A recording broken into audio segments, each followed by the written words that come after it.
మనకి కావాల్సిందే సెక్యూరిటీ, మనకి కావాల్సిందే భద్రత, మనకి కావాల్సిందే ఆసరా.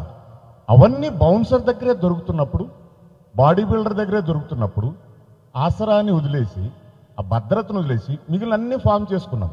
ఓకే, లేట్ అయినా పర్వాలేదు, లేటెస్ట్గా ఉంటే చాలా బాగుంటుంది. కాబట్టి ఒక అద్భుతమైన ప్రక్రియ ఇది. ఇది డెఫినెట్గా 24 క్రాఫ్ట్లో ఫస్ట్ క్రాఫ్ట్గా ఉండాలనేది నా విన్నపం, నా విజ్ఞప్తి.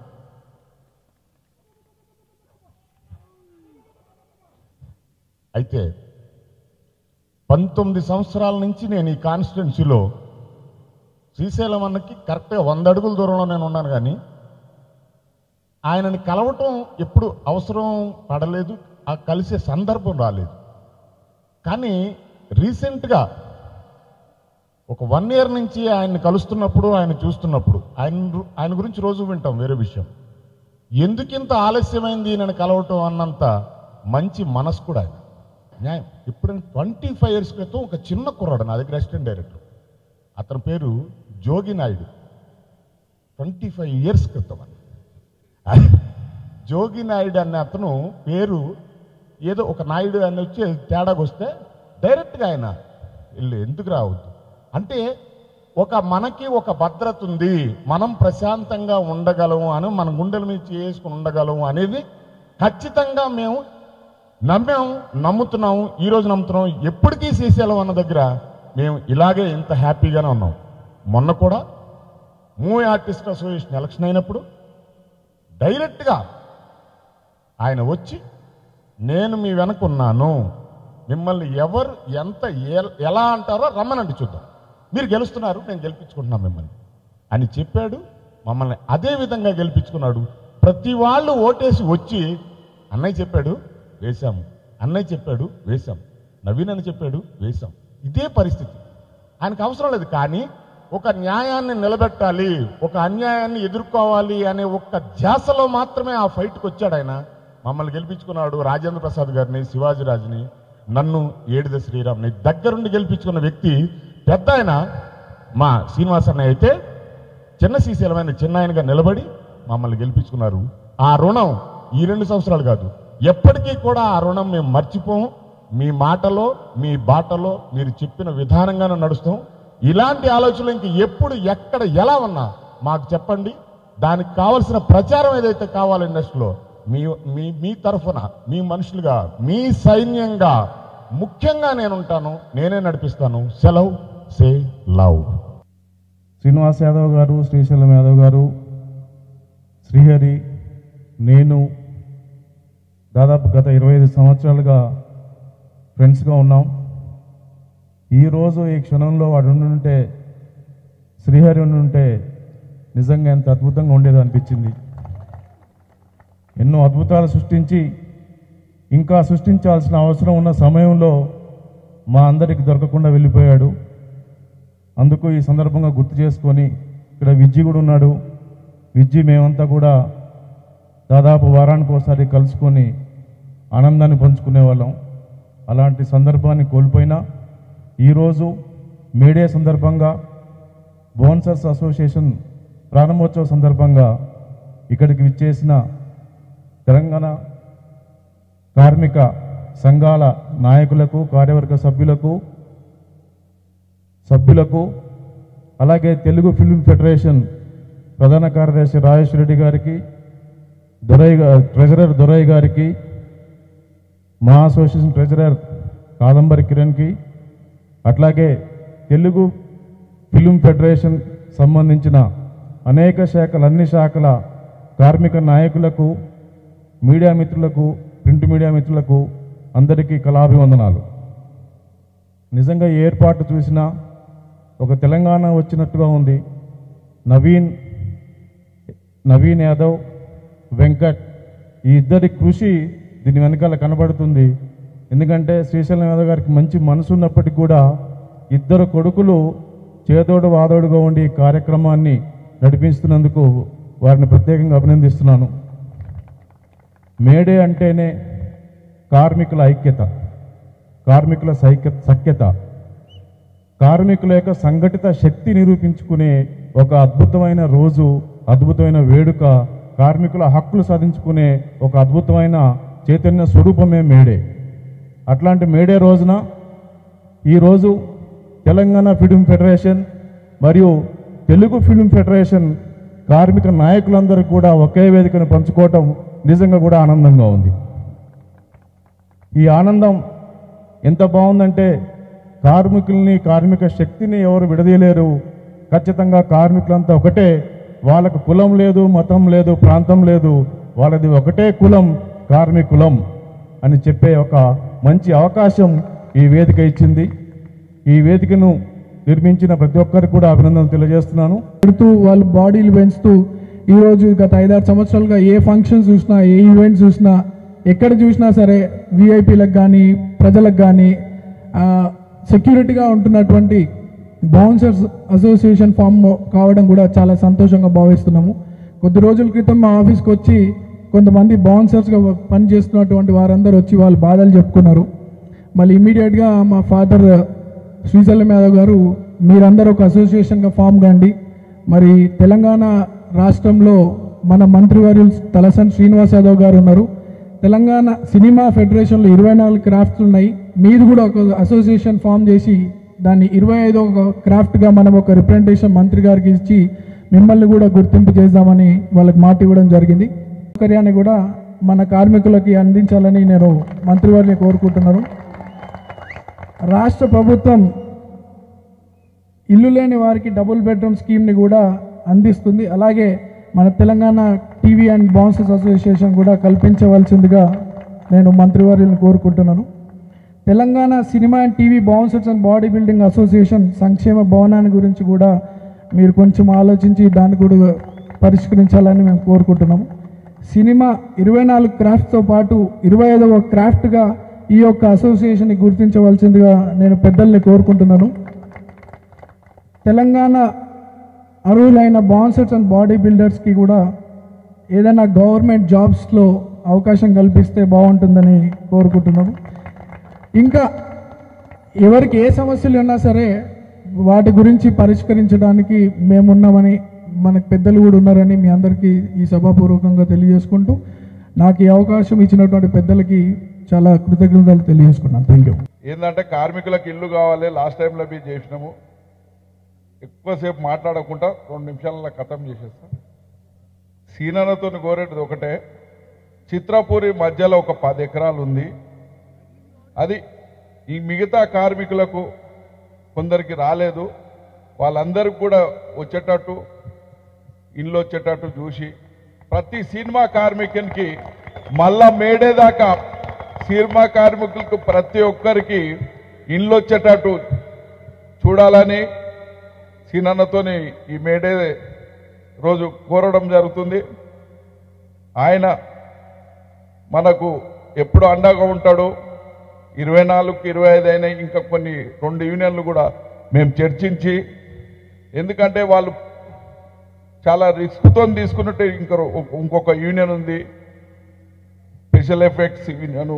అది ఎందుకంటే వాళ్ళకు ఎవరు పర్మిషన్ ఇస్తలేరు యూనియన్ పెట్టుకుంటేందుకు వాళ్ళకు, ఎందుకంటే వాళ్ళు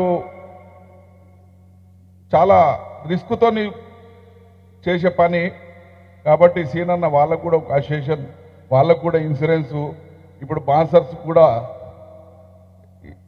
ఇన్సూరెన్స్ చేపించడం జరుగుతుంది. మా యూనియన్ తరఫున మొన్న ఒక బాన్సర్ చనిపోవడం జరిగింది. 2 లక్షల ఇన్సూరెన్స్ అతనికి వచ్చేటట్టు చేసినాము. అట్లనే మన యూనియన్ తరఫున కూడా వాళ్ళ 4వ తారీఖు మూడో తారీఖు వర్ధంతి ఉంది. మా వంతు యూనియన్ సాయం కూడా ఒక 50,000 యూనియన్ వాళ్ళు అందరు కలిపి ఫస్ట్ వాళ్ళకు కొత్త యూనియన్లు పెట్టుకొని దందాలు చేస్తున్నారు. దాన్ని కూడా మంత్రి గారు సీరియస్గా తీసుకొని వాళ్ళకు కూడా లేబర్ డిపార్ట్మెంట్ కూడా చెప్పి, ఎందుకంటే రోజు ఒక గల్లీ ఎక్కడో యూనియన్ అంటారు, డబ్బులు వసూలు చేస్తారు. అది మంత్రి గారు అట్లా జరగకుండా ఇప్పుడు ఈ 2 యూనియన్లు ఏవైతున్నాయో ఒక అన్ని యూనియన్లు కూడా మంచి ఒక మాట్లాడుకొని పరిష్కారానికి వచ్చారు. కాబట్టి మనం అందరం కలిసి ఉంటే కార్మికులంతా ఒకటే. ఎందుకంటే 30 సంవత్సరాల కింద ఒక 2-3 యూనియన్లతోని ఈరోజు 25వ యూనియన్ అయింది. ఇంకా 2-3 యూనియన్లు అందరం మాట్లాడుకొని కూడా ఇంకా 2-3 యూనియన్లు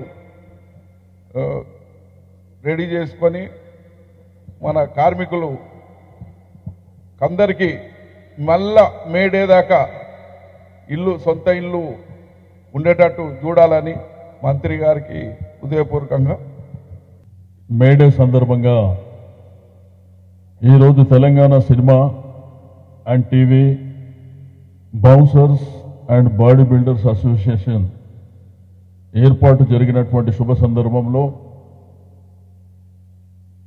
గౌరవ దర్శకులు ఎన్ శంకర్ గారు, విజయ్ మాస్టర్ గారు, ఫెడరేషన్ కార్యదర్శి రాజేశ్వర్ రెడ్డి గారు, గౌరవనీయులు చిన్న శ్రీశైలం యాదవ్ గారు, కాదంబరి కిరణ్ గారు, గోవిందరావు గారు, వెంకటేశ్వరరావు గారు, సురేష్,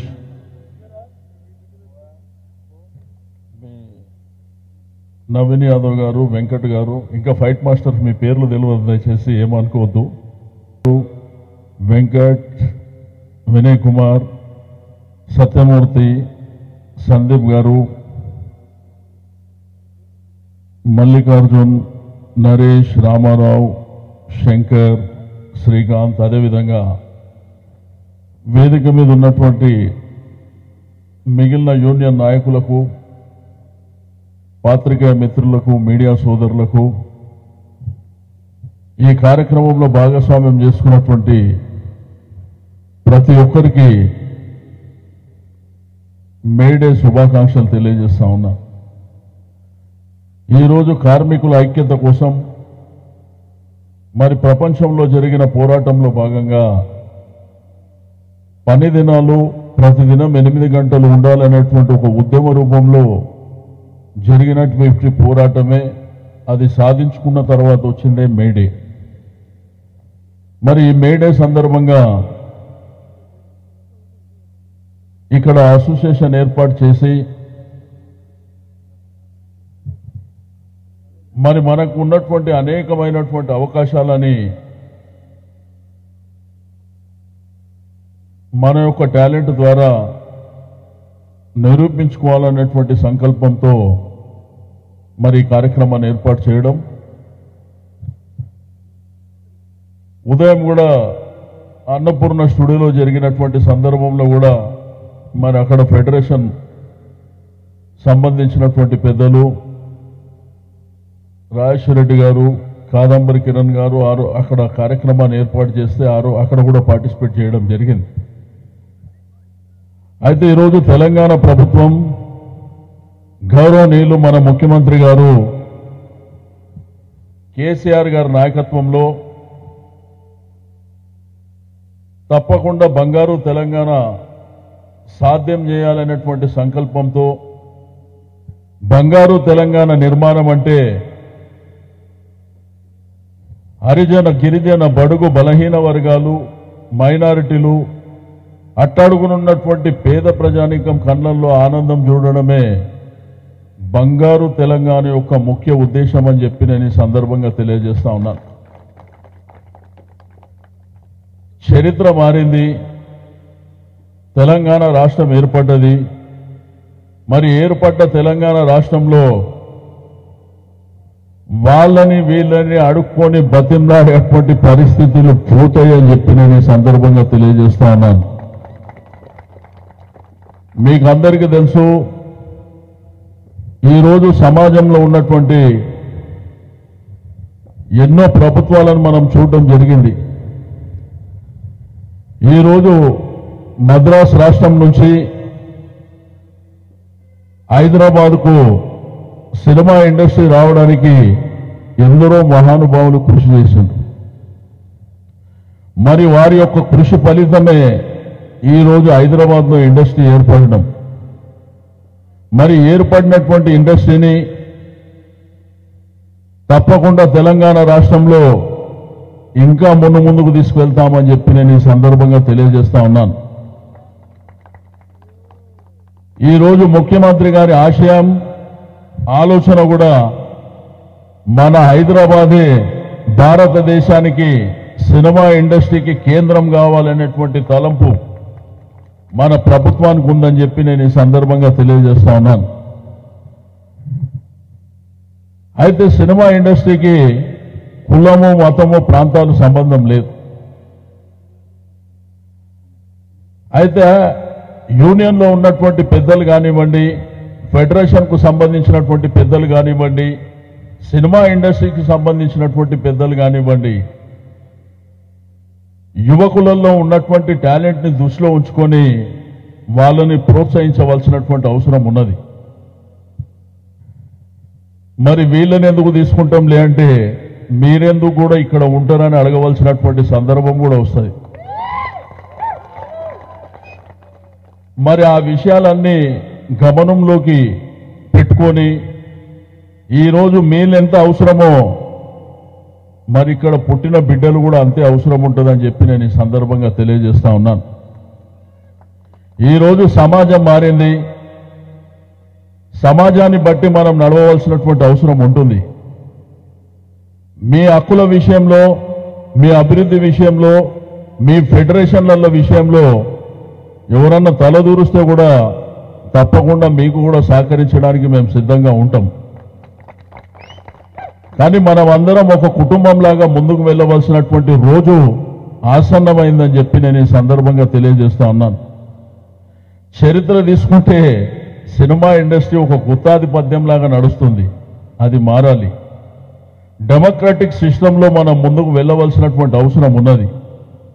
ఈరోజు మనం గర్వపడాలి. భారతదేశంలో 6 ఫెడరేషన్ ఉంటే మరి అందులో మనకు కూడా ఒక ఫెడరేషన్ ఉన్నందుకు తప్పకుండా గర్వపడవలసినటువంటి అవసరం ఉన్నదని చెప్పి నేను ఈ సందర్భంగా తెలియజేస్తా ఉన్నాను. అయితే ఈ ప్రజాస్వామ్యంలో ఎవరైనా కానీ అసోసియేషన్లు పెట్టుకోవాల్సినటువంటి వారి యొక్క ఆలోచన విధానంతో ముందుకెళ్తారు. కానీ ఎవరు పడితే వాళ్ళు నేను కాడిస్తా, నువ్వు కాడిస్తా, లేకపోతే మీకు మెంబర్షిప్ ఇస్తా అని డబ్బులు వసూలు చేసేటువంటి పరిస్థితి వస్తే మాత్రం చాలా తీవ్రమైనటువంటి పరిణామాలు ఉంటాయని చెప్పి వాళ్ళు కూడా గుర్తుపెట్టుకోవాలి. మా దృష్టికి వస్తే మాత్రం దేన్ని వదిలిపెట్టే ప్రసక్తే ఉండదని చెప్పి నేను ఈ సందర్భంగా తెలియజేస్తా ఉన్నాను. మరి సోదరులు శ్రీశైలం యాదవ్ గారు, నవీన్ గారు, మిగిలిన పెద్దలు కూడా మాట్లాడినప్పుడు చిత్రపూరి విషయం చెప్పిండ్రు. అయితే చిత్రపూరిలో సాధించడానికి అప్పుడున్నటువంటి ప్రభుత్వాలతోని సినిమా పెద్దలు పోరాటం చేసి సాధించుకున్నారు. కానీ నాకు కూడా ఈ మధ్యకాలంలో తెలిసింది అక్కడ కూడా కొన్ని అవకతవకలు జరిగినాయని, మరి వీలైనంత తొందరగా ఆడ ఎంక్వైరీ చేపిస్తున్నామని చెప్పి నేను ఈ సందర్భంగా తెలియజేస్తా ఉన్నాను. న్యాయపరంగా, న్యాయబద్ధంగా సినిమా ఇండస్ట్రీకి సంబంధించి సినిమా ఆర్టిస్టులు కానివ్వండి, టెక్నీషియన్స్ కానివ్వండి, వాళ్ళకు అక్కడ స్థలం ఉండి వాళ్ళు ఇల్లు కట్టుకుంటే సంతోషం. కానీ అది కాకుండా వేరే వాళ్ళు ఎవరన్నా ఉంటే అది మాత్రం అన్ని తీసేసి, ఇంతకుముందు శ్రీశైలం యాదవ్ గారు చెప్పారు 10 ఎకరాల స్థలం ఉంది.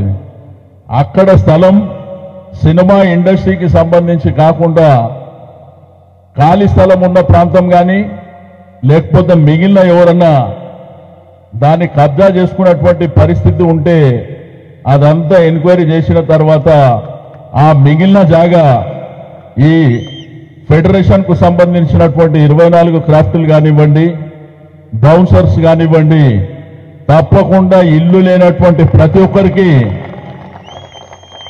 అక్కడనే పట్టాలిచ్చి అక్కడనే ఇల్లు కట్టిస్తామని చెప్పి నేను ఈ సందర్భంగా తెలియజేస్తా ఉన్నాను. కాలం మారిన కొద్దీ మనుషులు మారవలసినటువంటి అవసరం ఉంది. ఈరోజు పాపం బౌన్సర్స్ని మనం చూస్తూ ఉన్నాం. వాళ్ళ దగ్గర గన్మెన్లుగా పనిచేసి 8,000, 10,000, 12,000 నెలకు.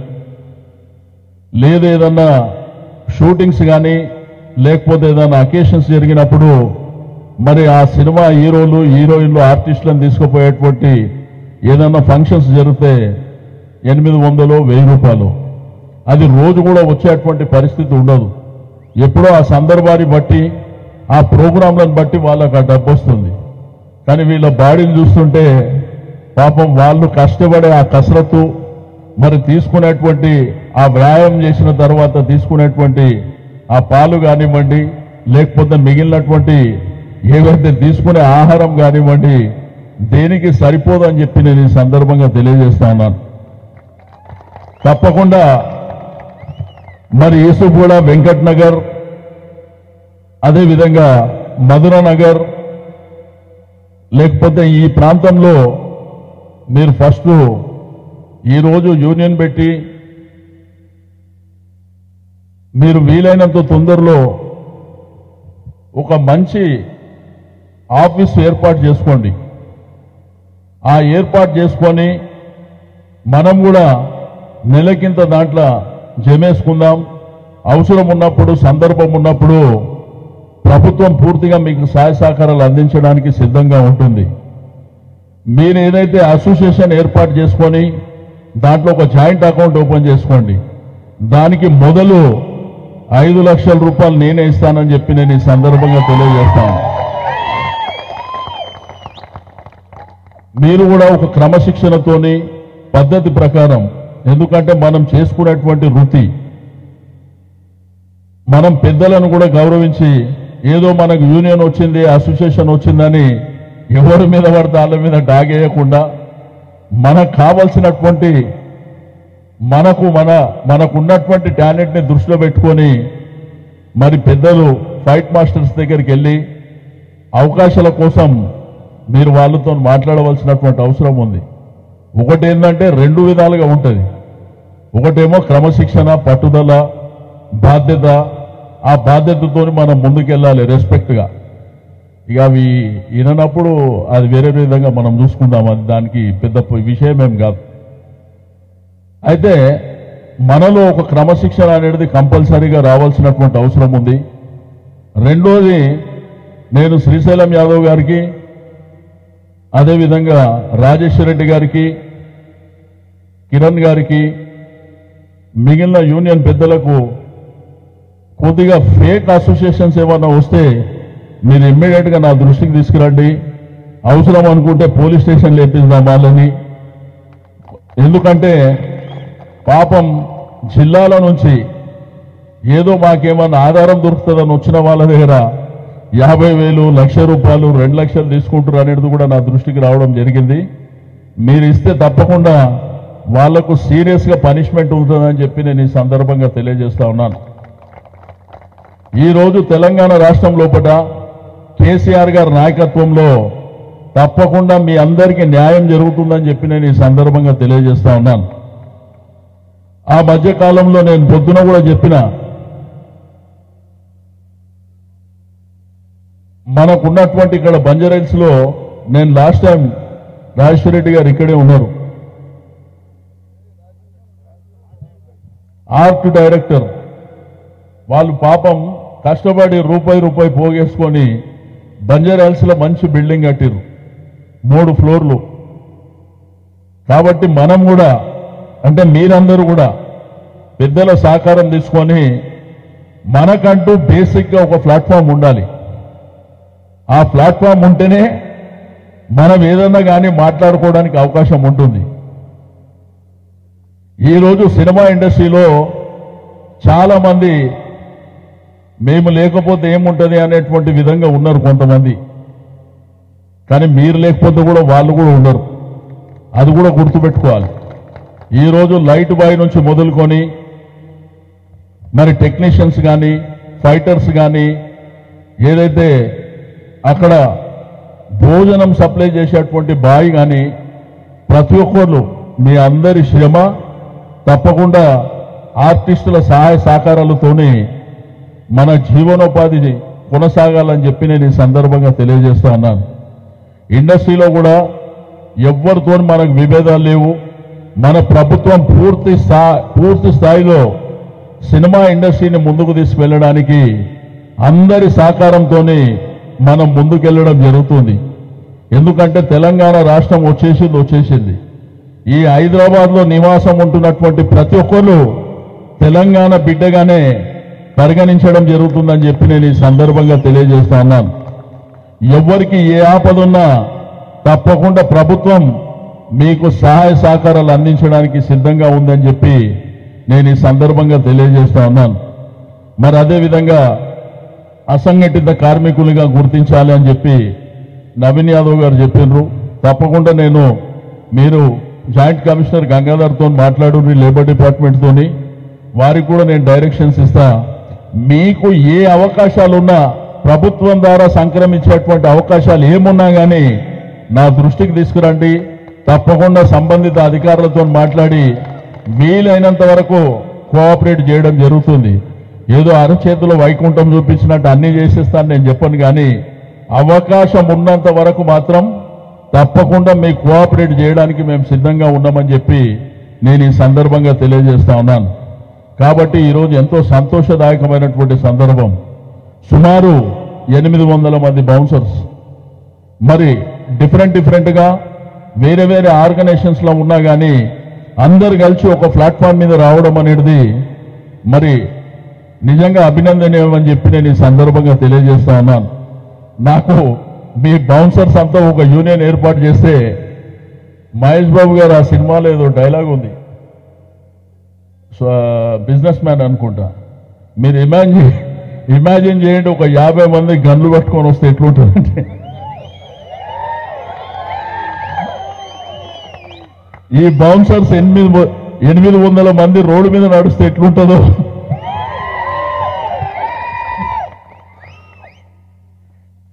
కాబట్టి ఎంతో సంతోషదాయకమైనటువంటి సందర్భం. ఈరోజు మేడే సందర్భంగా మీరు అసోసియేషన్ ఏర్పాటు చేసుకోవడం, మీకు అందరికీ నేను రిక్వెస్ట్ చేసేది ఒకటే, అన్నదమ్ముల్లాగా కలిసి ఉండండి. ఈ 800 1600 కావాలి. డెఫినెట్గా ఏ ప్రాంతాలైనా కానీ అందరు అన్నదమ్ముల్లాగా మీరు ముందుకెళ్ళండి. నువ్విది నేనేది, నీ కులం ఇది, నా మతం ఇది, అవన్నీ పక్కన పెట్టేసి ఒక తల్లి బిడ్డలలాగా అందరు కలిసిమెలిసి ముందుకు వెళ్ళవలసినటువంటి రోజు ఆసన్నమైందని చెప్పి నేను ఈ సందర్భంగా తెలియజేస్తా ఉన్నాను. సినిమా ఇండస్ట్రీ చాలా మంది ఏమనుకుంటారంటే అంతా వాళ్ళకే తెలుసు అనుకుంటారు, అది ఒక పెద్ద మాయ ప్రపంచం. కానీ సినిమా ఇండస్ట్రీలో ప్రతి విషయం మనకు తెలుసు. సినిమా ఇండస్ట్రీలో ఏమి జరుగుతుందో మనకు తెలుసు, ఎవరెవరు ఎంత రెమ్యునరేషన్ తీసుకుంటారో మనకు తెలుసు, ఎవరెవరి దగ్గర థియేటర్లు ఉన్నాయో మనకు తెలుసు, ఏ విధంగా ఈ రాష్ట్రంలో జరుగుతున్నటువంటి పరిస్థితులు కూడా మనకు తెలుసు. కానీ మనకు ఎవరిని ఇబ్బంది పెట్టాలనేటువంటి ఉద్దేశం ప్రభుత్వానికి ఏ కోశాన లేదని చెప్పి నేను ఈ సందర్భంగా తెలియజేస్తా ఉన్నాను. ఆ మధ్యలో మా మూవీ ఆర్టిస్ట్ అసోసియేషన్ ఎన్నికలు జరిగినాయి. గతంలో అనేక సందర్భాల్లో యునానిమస్గా రూమ్లోనే కూర్చొని వాళ్ళే మాట్లాడుకొని ఒక అధ్యక్షుని ఎన్నుకోవడం జరుగుతుంది. ఫస్ట్ టైం రాజేంద్ర ప్రసాద్ ముందుకు వచ్చి నేను కాంటాక్ట్ చేస్తా అని చెప్పి అనౌన్స్ చేశాడు. చేసిన తర్వాత బలవంతంగా పాపం ఆ జయసుధ గారిని తీసుకొచ్చి పెట్టారు. అయితే నేను నా దగ్గరికి రాజేంద్ర ప్రసాద్ కిరణ్ గిట్లు వచ్చినప్పుడు పెద్దలకు చెప్పిన, ఏందా ఇంతకుముందు ఒక పద్ధతి ఉంది, ఇప్పుడు ఒక పద్ధతి, ఎందుకు అది అవసరమా, మీరు కూర్చొని సెటిల్ చేసుకోవాలంటే దాన్ని ఏం చేశారు, పెద్దగా చేశారు.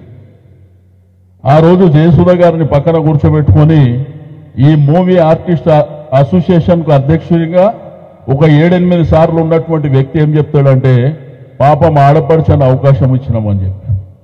ఆ 7-8 సార్లు ఆయన ప్రెసిడెంట్ ఉన్నప్పుడు ఆడపడుచు గుర్తుకు రాలే, కొత్తగా ఆడపడుచు గుర్తుకొచ్చింది. నేను జయసుధ గారికి చెప్పిన, ఏమ్మా నిన్ను అనవసరంగా బలి చేద్దామనే ఇల్లు నిన్ను ముందుకు దించిందని చెప్పి. ఎందుకంటే మోనోపల్లి కోసం ఇక మాదే సాగాలనేటువంటి ఒక ఉద్దేశంతో నేను ఆ రోజు చెప్పిన రాజేంద్ర ప్రసాద్కు, ఆ యూనియన్లో వీళ్ళెంబడి కాంటెస్ట్ చేస్తామన్నటువంటి ఆ కమిటీ మెంబర్ని కూడా లాగేసుకున్నారు. అంటే వీళ్ళని ఏకాకి చేస్తే వదిలిపెడతామని చెప్పి నేను రాజేంద్ర ప్రసాద్కి అప్పుడే చెప్పిన, కొడితే దిమ్మ తిరిగిపోవాలని చెప్పి. ఆ కొట్టే కొట్టుడు మరి ఈ 24 ఫెడరేషన్ల నుంచే జరిగింది. అది కింది స్థాయిలు కొడితేనే ఆ దిమ్మ తిరిగిపోయింది. ఆ పరిస్థితి ఉంది. కాబట్టి స్వార్థం అనేది పక్కన పెట్టాలి. ఈరోజు సమాజంలో డెమోక్రటిక్ వేలో ప్రజాస్వామ్యంలో ఎలక్షన్ ఎవరన్నా కంటెస్ట్ చేయొచ్చు, కానీ అనవసరంగా ఎదుటి వాళ్ళ మీద ఉన్నటువంటి కోపం ఇంకొకళ్ళ వాళ్ళతోని మనం ఆ కక్ష తీర్చుకుందామంటే తిరిగి ఏమైందో మనం అందరం చూడడం జరిగింది. కాబట్టి సినిమా ఇండస్ట్రీ ఒక ప్రత్యేకమైనటువంటి స్థానం ఉంది. ఒక తల్లి పిల్లలలాగా అందరూ కలిసిమెలిసి ఉండి ఈ ఇండస్ట్రీని ఇంకా ముందుకు తీసుకువెళ్ళండి. దాంట్లో ఈ ప్రభుత్వం పూర్తి స్థాయిలో సహాయ సహకారాలు అందిస్తుంది. మా ప్రభుత్వానికి ఏ కోశాన ఎవరినో ఇబ్బంది పెట్టాలి, ఎవరి మీదనో కక్ష తీర్చుకోవాలి అనేటువంటి ఉద్దేశం 1% కూడా తెలంగాణ ప్రభుత్వానికి లేదు అని చెప్పి నేను ఈ సందర్భంగా తెలియజేస్తా ఉన్నాను. కాబట్టి సోదరులారా, మీకు మరొకసారి పేరు పేరున మనస్ఫూర్తిగా అభినందనలు తెలియజేస్తూ, ఈ తెలంగాణ రాష్ట్రంలో తప్పకుండా బౌన్సర్స్ కానీ, సినీ కార్మికులకు కానీ, టెక్నీషియన్స్ కానీ, ఫైటర్స్ కానీ, ఫెడరేషన్ వాళ్ళకి కానీ ప్రతి ఒక్కరికి మా పూర్తి సహాయ సహకారాలు ఎల్లప్పుడూ ఉంటాయని చెప్పి నేను ఈ సందర్భంగా తెలియజేస్తూ సెలవు తీసుకుంటా ఉన్నాను. జై హింద్.